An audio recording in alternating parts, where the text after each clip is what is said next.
Hello, we are here at IT Days, the 6th edition, and we are talking with Peter Leeson, who just got a nice presentation. Hi, Peter.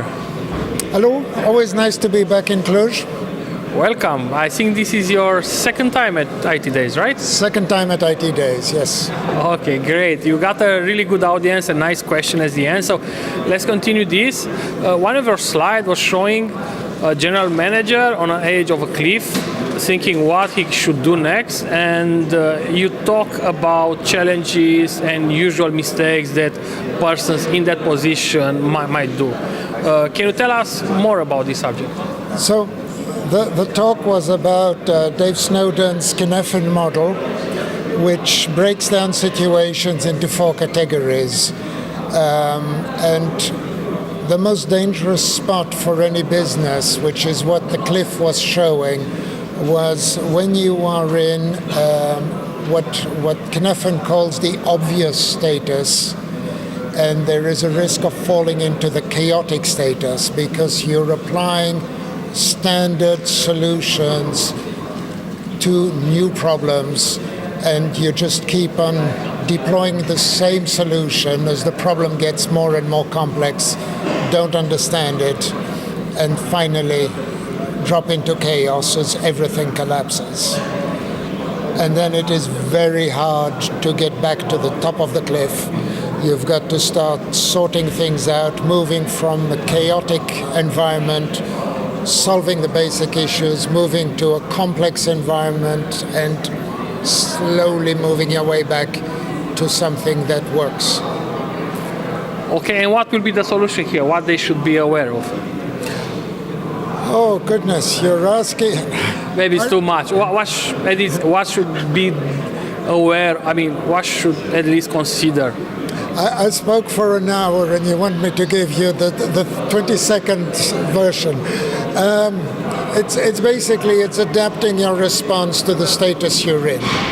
Okay, so depending on whether there are obvious constraints or not obvious constraints, whether this is a repeatable problem or not, you need to react differently. And it can be hard to understand this. And it's just getting people to do the right level of analysis depending on where they are. And not just throw out what worked some other time for some different problem in a different company, and not just keep on changing and adapting models and standards, but working through the real problem for the company. Sounds great. And the kinetic model was having four phases, right? Complicated, complex, obvious, and chaos. And I suppose you mentioned that. And the fifth one, which is disorder. Okay, and disorder. Good, thanks. And you mentioned that from time to time it's good for a company to be in the chaotic quadrant. Yes. So the chaotic is where there are no rules, there's no cause and effect that can be discerned. And the best example is companies like Google, who have implemented a day where their developers can just do stuff. There's no clear explanation as to what they should do. Just go ahead and do what you want to, what you think is good.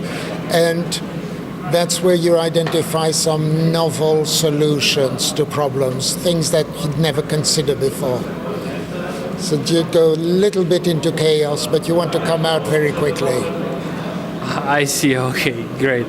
And let's see, what do you think about the current state of management, as you can see, let's say, in a company, not necessarily the one in Cluj? What they should learn, in general, what they should be aware of? Management in the IT industry remains, as far as I'm concerned, a major problem. We keep on promoting very good technicians to become bad managers. And it's not Cluj, it's everywhere. There is confusion between management and leadership. There are different roles. There are different understanding. the fact that you are, I will go so far as to say that the fact that you are a good engineer, a good technician, you will probably be a bad manager. I would like to promote the bad engineers to management roles, and I see no reason why a good engineer should not be earning more than the project manager, because it's a different role, it's a different job, and they shouldn't be confused. We in the software industry, we identify a good engineer, you're very good at writing Java code, let me promote you so you never write Java code again. You've just lost a skill, you've gained an incompetent manager, you've lost the know-how and the experience, and that's why every few years we reinvent things. So 35 years ago, I worked with something which was called the recursive life cycle, which was based on continuous risk management. Today we call that agile in sprints. Okay, it's the same thing, but it's got sexier name than it had then. And in a few years' time, we will have forgotten what agile is, and we'll invent something new which will replace the waterfall or something. We just keep on coming back and reinventing the same solutions with new names. And then we promote everyone and forget what it was. Totally agree. Sounds great. Thanks, Peter. And how did you, sorry, what time are you now in Cluj? How many times have you been in Cluj? I think you are now a regular guest here. I think I've been coming to Cluj for about 12 years. I'm regularly thinking maybe I should just find myself a house here. What I love in Cluj, which is very different from other places, is there's a very short number of years that IT has existed because of the whole communist past, which means there's a young, dynamic group of people. Everybody has worked in the other companies, was at university, everyone knows everyone. There's this continuous exchange. There is an eagerness to learn and to move forward, which I think is fantastic. The old people in Cluj are 35 years old. It's brilliant. I love working with all the young, dynamic people. Yeah, I'm happy to say this. Yeah, and this is really true. And tell me, how did you feel for this edition at IT Days? I have thought I wish there were more chairs. I want to sit down from time to time. It's good. It's good. I've attended some good talks. I've attended some talks where I couldn't understand anything because they're either technical talks and I don't understand, or they're in Romanian, and it's high time I started learning Romanian.